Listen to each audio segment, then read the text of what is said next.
Hi everyone, welcome to week 4. This week we're really going to get into the nitty-gritty of designing a theory of change.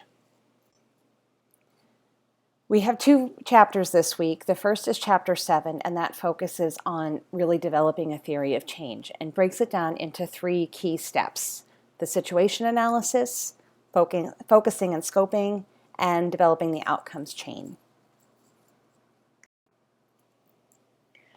The situation analysis is really defining the nature and the extent of the problem that you are trying to address with your program. Identifying the causes and contributing factors to the problem, and also the consequences of the problem. And there are a number of different ways to do a situation analysis, but it's really all about defining what the problem is and start to identify some of the ways that your program will address it. Focusing and scoping really starts to target in on what aspects of the problem that your program is going to address. You may think about the desired outcomes or what specific outcomes you want your program to produce, and also thinking about what's happening outside the boundaries of your program. So there might be other policies in place, other programs available, other key players that are already doing other things or planning to do other things that will impact the problem. And you'll take that into consideration when focusing and scoping your own program.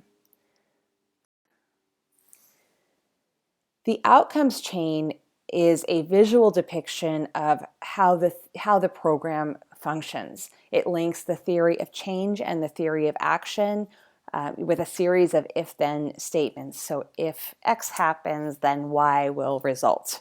And how that kind of, and that's an iterative process. It takes a little while to get it right. But basically you want to have a process of a theoretically based understanding of how the program is intended to work.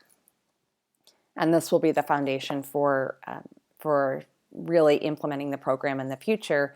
We actually have an assignment later in the semester about developing an outcomes chain, so look for that in a couple more weeks. Chapter 11 is a review of research-based theories of change. So I would suggest that you skim this chapter. You will probably recognize many of the theories that are represented.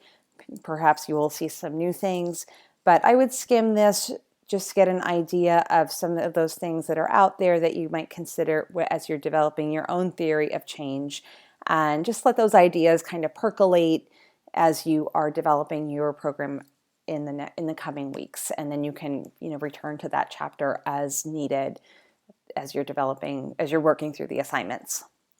Have a great week, everyone.